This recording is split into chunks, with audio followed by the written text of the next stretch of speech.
तो नाजरीन, इतनी खूबसूरत पार्क में सोचा कि आज आप लोगों से बातचीत की जाए और कुछ इम्पोर्टेंट बातें भी आप लोगों से की जाए। तो चले आपको कुछ अपडेट देते हैं, आ जाएं। आज मैं इस खूबसूरत पार्क में आया, सोचा कि मैं आप लोगों से इस खूबसूरत व्यू के साथ आप लोगों के साथ बातचीत करूं। मैंने पहले भी बताया था, ये पार्क मेरे घर पर वॉकिंग डिस्टेंस पर मौजूद है, तो जब दिल करता है आ जाते हैं। लेकिन अगर आपका कभी लाहौर में आना हुआ तो आप इस पार्क में ज़रूर आएँ, आपका दिल खुश हो जाएगा। मेरा ख़्याल है कि लाहौर का सबसे ग्रीनरी और सबसे खूबसूरत पार्क ये है, जहाँ पर तमाम एक्टिविटीज़ भी आपको मिलती हैं और एक बहुत ही पुरसकून जगह। तो नाज़रीन, आज आप लोगों से कुछ बातें करनी है जो बहुत ज़्यादा इम्पॉर्टेंट है। ख़ास तौर पे आपने थंबनेल तो देख लिया कि जेंडर के हवाले से मैं आप लोगों को जो कन्फ्यूजन है उसको दूर करना चाहता हूं, क्योंकि मेरी पिछली वीडियोस में कुछ लोगों ने कमेंट्स किए कि भाई आपको कैसे पता, आपने कहाँ देखा, रजब भट्ट ने नहीं कहा। तो मैंने व्हाट्सएप के ऊपर अपने चैनल के ऊपर तमाम लोगों को इसके हवाले से बता दिया था कि मैंने ये बात किस तरह की है और क्यों की है, तो उनको तो मैंने मालूम हो गया। लेकिन मैंने सोचा कि मैं अपने तमाम व्यूअर्स को भी इस हवाले से अपडेट दे दूं। तो एक तो आपको जेंडर के हवाले से कंफर्मेशन, आपको पक्की खबर आपको दे देंगे। दूसरी जो अहम बात है वो समिया हिजाब के हवाले से भी बातचीत आपसे करनी है, और क्योंकि वो आजकल काफ़ी ज़्यादा खबरों में है, उन हवाले से भी बातचीत करेंगे। और दूसरी बात ये कि आप लोगों के साथ रजब भट्ट के हवाले से ये बात करेंगे कि उनके जो बॉयज़ हैं, क्या वो पाकिस्तान में आके ये सेलिब्रेशन करेंगे कि नहीं करेंगे। तो इसलिए आज ये वीडियो लाजमी देखिएगा। मैं कोशिश करूंगा कि काफ़ी सारी चीज़ों को कवर कर लूं, लेकिन जो मज़ीद अपडेट आती हैं वो हम अपने व्हाट्सएप चैनल पे देते रहते हैं। इसलिए आप लोगों से बार बार कहते हैं कि आप लोग व्हाट्सएप चैनल ज्वाइन कर लें। माशाल्लाह काफ़ी सारे लोगों ने व्हाट्सएप चैनल को ज्वाइन कर लिया, और आप सब लोगों के एतमाद का बहुत बहुत शुक्रिया। तो जनाब, सबसे पहले हम बात करते हैं समिया हिजाब के हवाले से, जो आजकल काफ़ी ज़्यादा आप टिकटॉक पे भी देख रहे हैं, यूट्यूब पे भी देख रहे हैं कि जो वाक़या उनके साथ पेश आया था उसके ऊपर उन्होंने 15 पे रिपोर्ट की थी कि उनको अगवा करने की कोशिश की। उन्होंने खास तौर पे ये बात की थी सना यूसुफ के हवाले से कि मैं सना यूसुफ नहीं बनना चाहती। मुझे इस बात का अफसोस है कि आप सना यूसुफ के साथ उसको क्यों कंपेयर कर रही हैं। माशाल्लाह से वो एक 17 ईयर्स ओल्ड थी और इतनी मासूम और इतनी अच्छी लड़की थी। उनका ना कोई अफेयर्स था, ना कोई इस किस्म की वल्गर्स उनके कभी कंटेंट होते थे, और आप उनके साथ एक हफ्ता पहले उनके साथ जाके मिली थी और आपने दोस्ती की थी, क्योंकि वो काफ़ी ज़्यादा वायरल हो रही थी। उस बच्ची के साथ जो ज्यादती हुई, आप बिल्कुल सेम टू सेम वही चीज़ को साथ बुला के और एक आवाज़ उठाने की कोशिश कर रही हैं कि औरत के साथ ज्यादती हुई। मैं सना यूसुफ नहीं हूँ और ना मैं बनना चाहती हूँ। तो मुझे आपकी इस बात से बहुत ज़्यादा इख्तलाफ हुआ करें कि ये इस लड़के के साथ 6 महीने से अटैच थी, अपनी स्नैप्स लगाती थी, अपनी स्टोरीज लगाती थी, सब कुछ करती थी। और इतना जब आप किसी को खाएंगे और मोबाइल भी आप उनसे लेंगे और फिर वो चुप कैसे बैठेगा। मैं एक वीडियो आपके सामने शेयर करता हूँ, आप जब देख लें, जब वो प्रपोज कर रहा था। तो पहले आप इस वीडियो को देखें। यार नहीं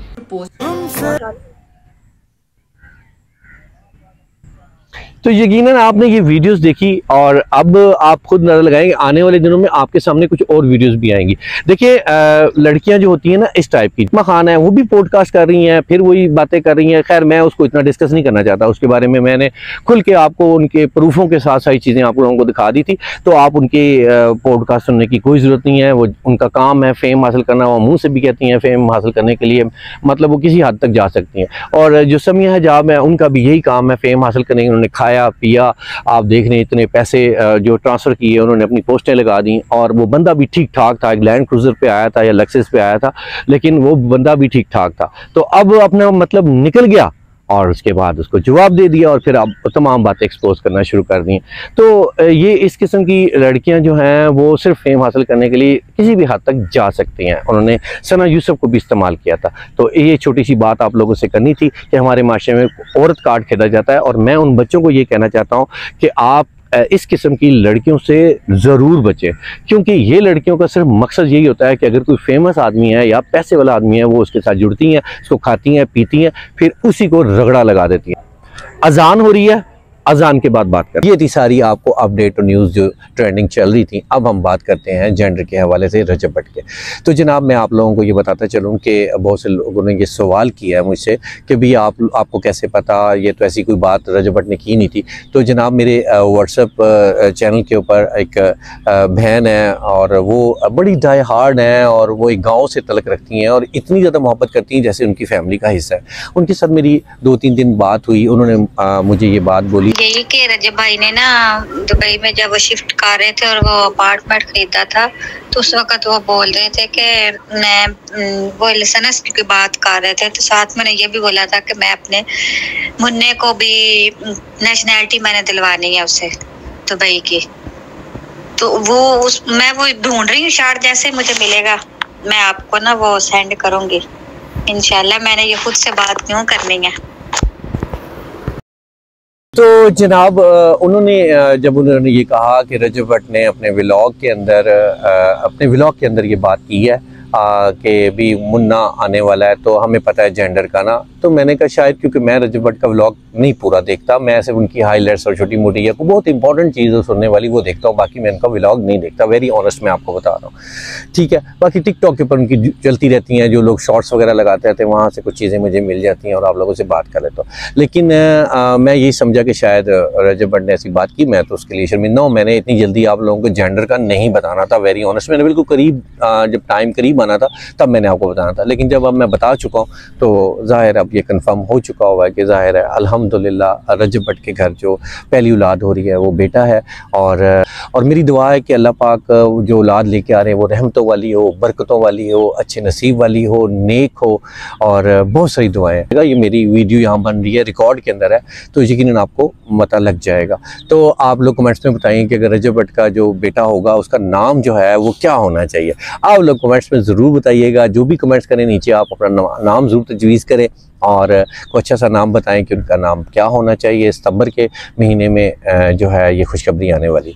दूसरी अहम बात कि उनके बॉयज़ के हवाले से मैं आप लोगों से करना चाहता हूँ कि उनके जो बॉयज़ हैं कि वो पाकिस्तान आते हैं कि नहीं आते, लेकिन मेरे पास अभी तक कोई अपडेट नहीं आई। लेकिन मैंने मैसेज वहाँ पर सेंड कर दिया कि मुझे बताया जाए कि बॉयज़ भी यहाँ पाकिस्तान में आएंगे सेलिब्रेशन के लिए, क्योंकि रजब भट्ट तो बहुत मुश्किल है, ये खबरें चल रही हैं रजब भट्ट आ रहे हैं, बहुत मुश्किल है। अगर रजब भट्ट आएंगे तो गिरफ्तार हो जाएंगे, वो अपनी खुशी कैसे देखेंगे, बल्कि सैडनेस में खुशी बदल जाएगी। तो इसलिए रजब भट्ट का आने का यहाँ कोई चांस नहीं है, क्योंकि डकी के हवाले से, सिस्टोलॉजी के हवाले से मैं आप लोगों को बता चुका हूँ कि इस वक्त NCCI वाले कितने एक्शन में। और मैं आप लोगों को एक बात बताता चलूँ कि रजब भट्ट ने ना एक पॉडकास्ट में बात की थी। मैं आपको वो पहले पॉडकास्ट सुना देता हूँ, पहले आप वो पॉडकास्ट सुन लें, फिर मैं आप लोगों को बताता हूँ। ये बड़ी इंपॉर्टेंट बात है और आप ये पॉडकास्ट आपने सुना होगा, लेकिन मैं यहाँ पर दोबारा लगा रहा हूँ, जरा सुनिएगा। उनका इंस्टाग्राम नहीं है, उनका टिकटॉक नहीं है, she just have one Snapchat, वो भी मेरी लोकेशन देखने से, और व्हाट्सएप, दैट्स इट।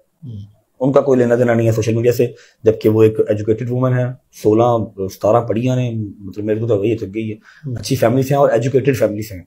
मुझे लगता है कि मुझे उसको सोशल मीडिया पे नहीं लाना चाहिए। क्यों नहीं लाना चाहिए? Because she is so sensitive, और सोशल मीडिया एक दरिंदा है, आपको पता है। अच्छी चीजें भी यहाँ पर है, बुरी चीजें भी यहाँ पर है। यहाँ पर जिसने बैठ के आपके ऊपर बोलना है उसको कोई डर खौफ नहीं है, सामने आके चाहे वो भाई भाई शुरू हो जाए, लेकिन जब उसने सोशल मीडिया पे बोलना है उसको कोई टेंशन नहीं। इधर तो मतलब उन्होंने लोगों ने सियासतदानों को नहीं छोड़ा, ठीक है, डरते नहीं है, वॉइस ओवर डाल देते हैं कुछ भी, तो वो ऐसी बातें कुछ सुनने को मिली, कुछ ऐसी। आपने रजब भट्ट की ये बात सुनी, उन्होंने पॉडकास्ट में कहा था कि वो एक एजुकेटेड फैमिली से ईमान तल्लक रखती हैं और उनका कोई अकाउंट नहीं था, ना इंस्टाग्राम ना टिकटॉक, वो सोशल मीडिया से दूर था, यानी कि उनका ख़ानदान जो था ना वो सोशल मीडिया से बहुत दूर था, ठीक है। और जो लोग सोशल मीडिया के पे आते हैं वो इन सारी चीज़ों को उनको बियर करना पड़ता है। लोग हर तरह के लोग आते हैं और मैसेजेस करते हैं, लेकिन जो ईमान है वो बहुत ज़्यादा सेंसिटिव है, क्योंकि कुछ लोग इनसेंसिटिव होते हैं जब उनके खिलाफ इस तरह की बातें हो रही हों सोशल मीडिया पे, तो जाहिर है उनका पूरा ख़ानदान जो है ना इस हवाले को लेकर बहुत ज़्यादा डिस्टर्ब हुआ और लोगों ने भी इंतहा कर दी इस रिश्ते को तोड़ने के लिए। मुझे इस बात की बहुत ज़्यादा हैरानगी हुई कि लोगों को क्या मिलेगा उसका रिश्ता तोड़वा के, उसको अजियत पहुँचा के। मुझे नहीं समझ आई कि आप अपनी रजब भट्ट की दुश्मनी उस एक लड़की के ऊपर निकाल रहे हो, उसका रिश्ता तोड़वाने में आपने तमाम हदें पार कर दी। यकीन करें सिर्फ व्यूज़ की खातर आप लोग पता नहीं क्या क्या करते रहे और इतनी नफरत आप लोगों के अंदर भरी हुई है। और ये रजब भट्ट ने बड़ा क्लियर ये बात बताती है और उनसे यही गलती हुई थी कि मुझे ईमान को पहले दिन से ही नहीं लेके आना चाहिए था। और इसी व्लॉग के उन्होंने कहा मुझसे ये भी बहुत बड़ी गलती हुई है कि मेरी जो शादी थी वो बहुत ज़्यादा हाईलाइट हुई थी, और वो मेरा ख्याल है कि वो एक बड़ी मिस्टेक थी, वो इतनी ज़्यादा नहीं होनी चाहिए थी। तो बात यह है कि जब बंदे को रियलाइज़ हो जाता है कि मुझसे गलतियाँ हो चुकी हुई हैं तो डेफिनेटली वो अब उन गलतियों को से सीख रहे हैं, और इसी वजह से वो ईमान का नाम भी नहीं लेते। ठीक है, जो कुछ हो चुका हुआ है, गलती पर गलती करते हैं, नो डाउट होती है उनसे गलती। वो कुछ लोग ऐसे होते हैं जिनसे कंट्रोल नहीं रहता, वो रुक नहीं पाते, वो उन्होंने अपनी बात अपनी ऑडियंस के साथ कर देनी है, चाहे उनको कितना ही मना किया जाए, इसी वजह से हो जाते हैं। इंशाल्लाह आफ्टर 40 रजब भट्ट बहुत ज़्यादा मैच्योर हो जाएंगे और इन सारी चीज़ों को वो बहुत कुछ उन्होंने लर्न किया और बहुत कुछ सीख भी रहे। तो आप लोगों को बहुत शुक्रिया जो लोग इतने प्यारे कमेंट्स करते हैं, इत्मीनान करते हैं और इतना प्यार दिखाते हैं। आप लोग व्हाट्सअप चैनल को ज़रूर ज्वाइन कर लें, मैंने पिन दोबारा से कर दिया है। मैं ज़्यादा से ज़्यादा वहाँ लोगों को इकट्ठा करना चाहता हूँ, क्योंकि कुछ बातें मैं यहाँ पर नहीं करता, वहाँ पे कर देता हूँ, तो आप लोगों को अटैच मेरे साथ होंगे, आप लोग मुझे अपडेट भी देंगे, कोई फेक न्यूज़ भी आपको पता लगेगी तो मैं उस हवाले से आपको आगाह कर सकूँगा। मुझे इस उम्मीद के साथ इजाज़त दीजिएगा और अपना बहुत सारा ख्याल रखिएगा, बहुत प्यार रखिएगा। मज़ीद अपडेट आप लोगों के लिए बहुत जल्द लेके आएंगे। ये वीडियो बहुत ज़रूरी थी, इसलिए मैंने आप लोगों के साथ शेयर की। अल्लाह हाफ़िज़।